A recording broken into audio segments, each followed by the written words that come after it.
வணக்கம். இன்றைக்கி நம்ம வீடியோவில் பன்னீர் பிரியாணியும் எம்டி சால்னாவும் செய்ய போகிறோம். இது ரொம்பவே டேஸ்டியான ரெசிபி.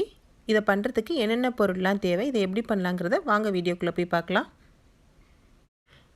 இப்போ நாம் ஃபஸ்ட்டு பன்னீர் பிரியாணியை ரெடி பண்ணிடலாம்.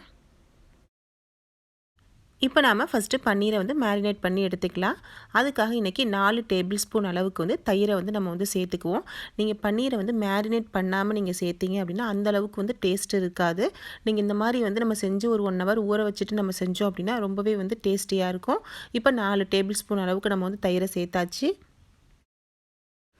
கூடவே 1 டேபிள் ஸ்பூன் அளவுக்கு இஞ்சி பூண்டு பேஸ்ட்டை நம்ம சேர்த்துக்குவோம். 1 டீஸ்பூன் ஜீரகம், 1 டீஸ்பூன் சோம்பு, 1 டீஸ்பூன் மிளகு, ஒரு 4 முந்திரி பருப்பு, 2 பச்சை மிளகாய், கொஞ்சமாக கொத்தமல்லி, புதினா, இது எல்லாத்தையுமே நம்ம மிக்ஸி ஜாரில் போட்டு நல்லா நைஸாக நம்ம அரைச்சி எடுத்துக்குவோம். இப்போ மிக்ஸி ஜாரில் சேர்த்தாச்சு. கொஞ்சமாக தண்ணியை சேர்த்துக்கோங்க. சேர்த்துட்டு நைஸாக அரைச்சி எடுத்துக்கோங்க. இப்போ இதில் பவுலுக்கு நம்ம மாற்றியாச்சு. அரைச்சி எடுத்த பேஸ்ட்லேருந்து நம்ம 1 டேபிள் ஸ்பூன் அளவுக்கு எடுத்து தயிர் கூட நம்ம சேர்த்துக்கலாம். இது கூடவே தேவையான அளவு நம்ம உப்பை சேர்த்து கலந்துக்குவோம். 1/2 டீஸ்பூன் மஞ்சள் தூள், 2 டீஸ்பூன் அளவுக்கு நான் மிளகாத்தூளை சேர்க்குறேன். உங்களுடைய காரத்துக்கு தகுந்த மாதிரி நீங்கள் மிளகாத்தூளை சேர்த்துக்கோங்க. 1 டீஸ்பூன் மல்லிப்பொடி,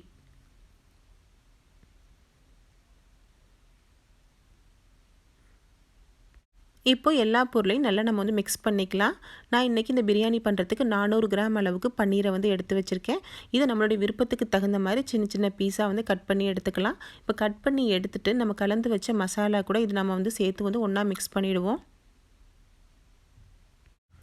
மசாலா கூட பன்னீரை நல்லா கலந்தாச்சு. கூடவே இன்றைக்கி 3 டேபிள் ஸ்பூன் அளவுக்கு நான் ஃப்ரைட் ஆனியன் சேர்க்குறேன். உங்கள்கிட்ட இருந்தால் நீங்கள் சேர்த்துக்கோங்க, இல்லைனா ஸ்கிப் பண்ணிடலாம். நம்ம ஃப்ரைட் ஆனியன் சேர்த்து செஞ்சோம் அப்படின்னா ரொம்பவே டேஸ்ட்டாக இருக்கும். இப்போ நம்ம மூடியை போட்டு ஒரு 1லேருந்து 2 மணி நேரத்துக்கு இதை நல்லா ஊற வச்சு நம்ம எடுத்துக்கலாம். இப்போ நம்ம மேரினேட் பண்ணி வச்சு 1.5 மணி நேரம் ஆயிடுச்சு. நம்ம இப்போ ஸ்டார்ட் பண்ணிடலாம். நான் இன்றைக்கி இன்ஸ்டன்ட் பாட்டில் செய்ய போகிறேன். உங்கள்கிட்ட இன்ஸ்டன்ட் பாட் இருந்தால் நீங்கள் செஞ்சுக்கோங்க, ரொம்பவே டேஸ்டியாக வரும். இல்லை அப்படின்னா நம்ம குக்கரில் கூட இதே மெத்தட்லேயே நம்ம ரெடி பண்ணிக்கலாம். இன்ஸ்டன்ட் பாட்டில் சாட்டை மோட ஆன் பண்ணிவிட்டு நம்ம 2 டேபிள் ஸ்பூன் அளவுக்கு எண்ணெயை சேர்த்துக்கலாம். கூடவே நம்ம 2 டேபிள் ஸ்பூன் அளவுக்கு நெய்யையும் சேர்த்துக்கோங்களாம். உங்களுடைய விருப்பத்துக்கு தகுந்த மாதிரி நீங்கள் நெய்யோட அளவும் எண்ணெயோட அளவையும் சேர்த்துக்கோங்க. நம்ம சேர்த்த எண்ணெய் நல்லாவே காஞ்சி வந்துருச்சு. நம்ம இப்போ தாளிக்கிறதுக்காக 1 டீஸ்பூன் அளவுக்கு மிளகு, சின்ன பீஸ் பட்டை, பிரியாணி இலை, கிராம்பு, ஏலக்காய், இது எல்லாத்தையும் சேர்த்து நம்ம வதக்கிக்கலாம். நல்லா பொரிஞ்ச பிறகு நான் இன்றைக்கி 2 வெங்காயத்தை கட் பண்ணி வச்சுருக்கேன். இதையும் சேர்த்து நம்ம வதக்கிக்குவோம். நல்ல வெங்காயம் பொன்னிறமாக வர்ற அளவுக்கு நம்ம வதக்கிக்கலாம். வெங்காயத்தை வதக்கிறப்ப நம்ம கூடவே 1 டீஸ்பூன் அளவுக்கு உப்பு சேர்த்து நல்லா வதக்கிக்கலாம். சீக்கிரமாக வெங்காயம் நமக்கு வதங்கி வந்துடும். இப்போ நல்லா வதங்கின பிறகு 1 டேபிள் ஸ்பூன் அளவுக்கு இஞ்சி பூண்டு பேஸ்ட்டு, 1 டேபிள் ஸ்பூன் அளவுக்கு நம்ம அரைச்சி வச்ச ஜீரகம், சோம்பு எல்லாம் சேர்த்து அரைச்சோம் இல்லையா, பச்சை மிளகாய்லாம், அதுலேருந்து நம்ம 1 டேபிள் ஸ்பூன் அளவுக்கு நம்ம சேர்த்துக்கலாம். இஞ்சி பூண்டு பேஸ்ட் நல்லா வதங்கி வந்த பிறகு நான் இன்றைக்கி ஒரு பெரிய தக்காளியாக 1 தக்காளியை கட் பண்ணி வச்சுருக்கேன். கூடவே 3 பச்சை மிளகாவையும் சேர்த்து நம்ம வதக்கிக்கலாம். இப்போ நாம் 1 டீஸ்பூன் மிளகாத்தூள், 1 டீஸ்பூன் சாம்பார் பொடியை சேர்த்து நம்ம வதக்கிக்கலாம். நான் இன்றைக்கி 1/2 கப் அளவுக்கு பால் எடுத்து சாஃப்ரான் எடுத்து ஊற வச்சு வச்சுருக்கேன். இதை நம்ம முன்னாடியே சூடான பாலில் எடுத்து நம்ம ஊற வச்சு வச்சுக்கலாம்.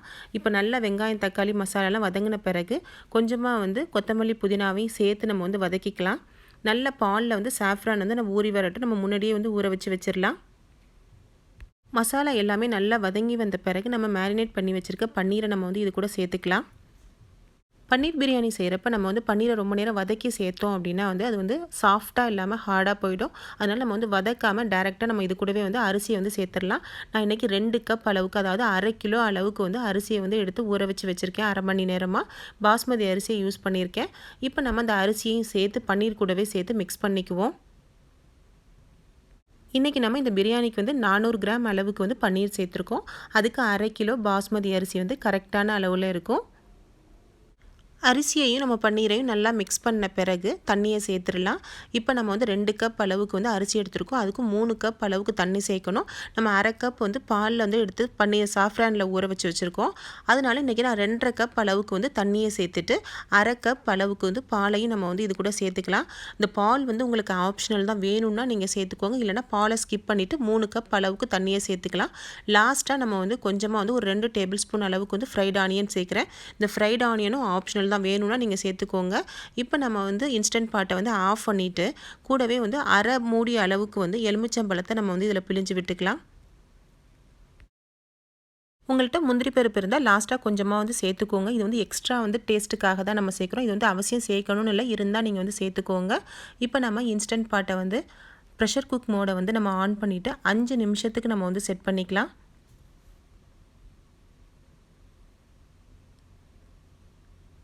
5 நிமிஷம் நம்ம செட் பண்ணியாச்சு. இதை மூடியை போட்டு நம்ம வந்து வச்சுருவோம். மூடியை டைட்டாக மூடிட்டு நம்ம வந்து சீலிங் மோடில் வந்து வச்சிடலாம். 5 நிமிஷத்தில் நமக்கு வந்து சூப்பராக வந்து பன்னீர் பிரியாணி வந்து ரெடியாகி வந்துடும். இப்போ நம்ம வச்சு 5 நிமிஷம் ஆகிடுச்சு. நம்ம வந்து பிரியாணியை ஓப்பன் பண்ணியாச்சு. இப்போ நல்லா சூப்பராக வந்து பிரியாணி வந்து நமக்கு ரெடியாகி வந்துருச்சு. இதை நம்ம வந்து குக்கரில் பண்ணுறோம் அப்படின்னா, இன்ஸ்டன்ட் பாட் இல்லாமல் குக்கரில் பண்ணுறீங்க அப்படின்னா, நம்ம இது எல்லாத்தையும் இதே மெத்தட்லேயே நம்ம வச்சுட்டு குக்கரை வந்து மூடி போட்டு 2 விசில் வச்சு வேக வச்சு எடுத்துக்கோங்க. கரெக்டான அளவில் நமக்கு உதிரி உதிரியாக நமக்கு வந்து பிரியாணி வந்து கிடைக்கும். இப்போ நம்ம இது எல்லாத்தையுமே நல்லா வந்து மிக்ஸ் பண்ணி விட்டுக்கலாம். இப்போ சூப்பராக டேஸ்டியான பன்னீர் பிரியாணி நம்ம ரெடி பண்ணியாச்சு. இது கூடவே நம்ம சைட் டிஷ்ஷாக வச்சு சாப்பிட்றதுக்கு ஒரு எம்டி சால்னாவும் நம்ம வந்து ரெடி பண்ணிடுவோம். இந்த எம்டி சால்னா வந்து எப்படி பண்ணாங்கிறத வாங்க வீடியோக்குள்ளே போய் பார்க்கலாம். இப்போ நாம் பிரியாணி சால்னா பண்ணுறதுக்கு அடுப்பில் பாத்திரத்தை வச்சுட்டு 1.5 டீஸ்பூன் அளவுக்கு எண்ணெய் சேர்த்துக்கலாம். இது கூடவே 2 டேபிள் ஸ்பூன் வறுத்த நிலக்கடலையை நான் சேர்த்துக்கிறேன். உங்கள்கிட்ட வறுக்காத நிலக்கடலையாக இருந்தாலும் நம்ம வந்து சேர்த்து வந்து ரோஸ்ட் பண்ணிக்கலாம். கூடவே 2 டேபிள் ஸ்பூன் அளவுக்கு தேங்காய் துருவலை நம்ம வந்து சேர்த்துக்கலாம். இது எல்லாத்தையுமே நம்ம ஒன்றா சேர்த்து ட்ரை ரோஸ்ட் பண்ணி எடுத்துக்குவோம். மீடியம் ஃப்ளேமில் வச்சுட்டு நல்லா வந்து ட்ரை ரோஸ்ட் பண்ணி எடுத்துக்கோங்க. இதுக்கு வந்து நம்ம எண்ணெய் சேர்க்கணுன்னு அவசியம் இல்லை, நம்ம ட்ரை ரோஸ்ட் பண்ணி எடுத்துக்கிட்டாலே கரெக்டான அளவில் இருக்கும். இப்போ நம்ம சேர்த்த எல்லா பொருளுமே ரோஸ்ட் ஆகி வந்துருச்சு. இதை எடுத்து நம்ம பிளேட்டுக்கு மாற்றிட்டு அதே பாத்திரத்திலேயே நம்ம 1 டீஸ்பூன் அளவுக்கு எண்ணெயை சேர்த்துடலாம். எண்ணெய் நல்லா காஞ்சி வந்த பிறகு 1 டீஸ்பூன் சோம்பு, கூடவே 1 டீஸ்பூன் கசகசா, இது ரெண்டையும் சேர்த்து நம்ம வந்து நல்லா வந்து பொரிய விட்டுறலாம். சோம்பும் கசகசாவும் நல்லா பொரிஞ்சு வந்துட்டுருக்கு. இந்த டைமில் நான் இன்றைக்கி 4 முந்திரி பருப்பை சேர்த்துக்கிறேன். உங்கள்கிட்ட இருந்தால் நீங்கள் சேர்த்துக்கோங்க. இது வந்து ஆப்ஷனல் தான், இல்லைன்னா நம்ம வந்து ஸ்கிப் பண்ணிடலாம். இது கூடவே வந்து 20 சின்ன வெங்காயத்தை உரித்து வந்து சேர்த்துக்கிறேன். நம்ம சின்ன வெங்காயத்தை சேர்த்து செஞ்சோம் அப்படின்னா ரொம்பவே வந்து நல்லாயிருக்கும். உங்கள்கிட்ட சின்ன வெங்காயம் இல்லை அப்படின்னா பெரிய வெங்காயத்தை சேர்த்துக்கோங்க. கூடவே கொஞ்சம் உப்பையும் சேர்த்து வந்து நல்லா வந்து பொன்னிறமாக வர அளவுக்கு வதக்கி எடுத்துக்கலாம். இப்போ வெங்காயம் நல்லா வதங்கி வந்துருச்சு. இது கூட 2 பல்லு பூண்டு, சின்ன பீஸ் இஞ்சி, 2 பச்சை மிளகாய், இதையும் சேர்த்து நம்ம வதக்கிக்குவோம். நாம் சேர்த்த வெங்காயம், இஞ்சி, பூண்டு எல்லாமே வதங்கி வந்த பிறகு ஒரு பெரிய தக்காளியை கட் பண்ணி எடுத்து வச்சுருக்கேன். இதையும் நம்ம வந்து சேர்த்து வந்து நல்லா வந்து வதக்கிக்குவோம். தக்காளி நல்லா வதங்கிட்டு இருக்க டைமில் நம்ம ஒரு கொத்து கருவேப்பிலை, கூடவே வந்து 1/2 டீஸ்பூன் அளவுக்கு மஞ்சள் தூளை நம்ம சேர்த்துக்குவோம். 1.5 டீஸ்பூன் அளவுக்கு மிளகாத்தூளை நான் வந்து சேர்க்குறேன். உங்களுடைய காரத்துக்கு தகுந்த மாதிரி நீங்கள் மிளகாத்தூளை சேர்த்துக்கோங்க. இது கூடவே 1 டீஸ்பூன் அளவுக்கு மல்லித்தூளையும் நம்ம வந்து சேர்த்து வதக்கிக்கலாம். மிளகாத்தூள், மல்லித்தூளை சேர்த்து நம்ம 2 நிமிஷம் வதக்கின பிறகு கூடவே 1/2 டீஸ்பூன் ஜீரகம், 1/2 டீஸ்பூன் கரம் மசாலா தூள், இதையும் சேர்த்து நம்ம வந்து வதக்கிக்கலாம். இப்போது எல்லா பொருளுமே நல்லா வதங்கி நம்ம விட்ட எண்ணெயெல்லாம் கொஞ்சமாக வந்து மேலே பிரிஞ்சு வர ஆரம்பிக்குது. இந்த டைமில் கொஞ்சமாக கொத்தமல்லி இலையை நம்ம வந்து தூவி இதையும் சேர்த்து நம்ம வந்து கலந்துக்குவோம். இப்போ நாம் ட்ரை ரோஸ்ட் பண்ணி வச்ச எல்லா பொருளையுமே மிக்ஸி ஜாரில் போட்டு ஒரு தடவை பல்ஸில் போட்டு நம்ம கொஞ்சம் குறைப்பாக வந்து அடித்து எடுத்துக்கலாம். இப்போ நம்ம அடித்து எடுத்த பொருளோட நம்ம வதக்கி வச்ச வெங்காயம், தக்காளி பேஸ்ட் இருக்கு இல்லையா, அதையும் நம்ம வந்து இது கூட சேர்த்து வந்து நம்ம நைஸாக வந்து அரைச்சி எடுத்துக்குவோம். இந்த பேஸ்ட்டை நம்ம ரெடி பண்ண உடனே இந்த கிரேவியோட வாசம் நமக்கு வந்து வர ஆரம்பிச்சிரும். இப்போ நம்ம லாஸ்ட்டாக வந்து அடுப்பில் பாத்திரத்தை வச்சுட்டு 1 டீஸ்பூன் அளவுக்கு நம்ம வந்து எண்ணெயை சேர்த்துருவோம். எண்ணெய் நல்லா காஞ்சி வரட்டும். இப்போது எண்ணெய் நல்லா காஞ்சி வந்துருச்சு. நம்ம இப்போ வந்து வாசத்துக்காக ஒரு 1/2 டீஸ்பூன் அளவுக்கு மட்டும் சோம்பு சேர்த்துக்கலாம். கூடவே 2 ஏலக்காவை நம்ம சேர்த்து வதக்கிக்கலாம். இப்போ சோம்பும் ஏலக்காவும் நல்லா பொரிஞ்சு வந்த பிறகு 2 கொத்து கருவேப்பிலையை நான் வந்து சேர்த்துக்கிறேன். கருவேப்பிலை நல்லா பொரிஞ்சு வந்த பிறகு 1/2 டீஸ்பூன் அளவுக்கு மிளகாத்தூளை நம்ம எண்ணெயிலேயே சேர்த்து வதக்கிக்குவோம்.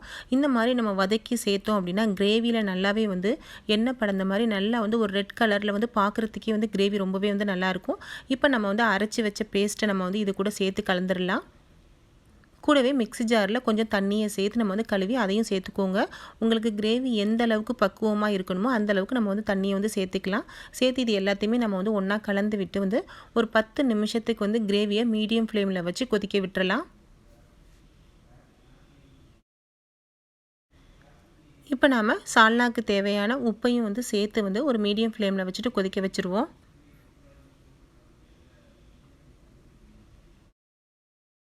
இப்போது 10 நிமிஷம் ஆயிடுச்சு. கிரேவி நல்லாவே கொதிச்சு ரெடியாக பக்குவத்துக்கு வந்துருச்சு.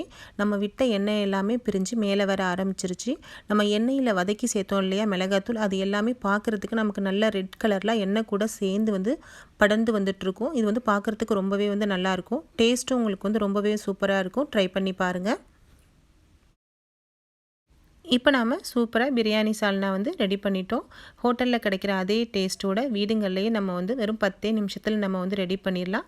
இதை நம்ம வந்து வெஜிடபிள் பிரியாணி, பன்னீர் புலாவ், சிக்கன் பிரியாணி, மட்டன் பிரியாணி எந்த பிரியாணி கூடவுமே நீங்கள் வந்து சைட் டிஷ்ஷாக வச்சு சாப்பிட்லாம். ரொம்பவே வந்து டேஸ்ட் சூப்பராக இருக்கும். ட்ரை பண்ணி பாருங்கள். ஃப்ரெண்ட்ஸ், உங்களுக்கு இந்த வீடியோ பிடிச்சிருக்கா? பிடிச்சிருந்துச்சுன்னா லைக் பண்ணுங்கள்.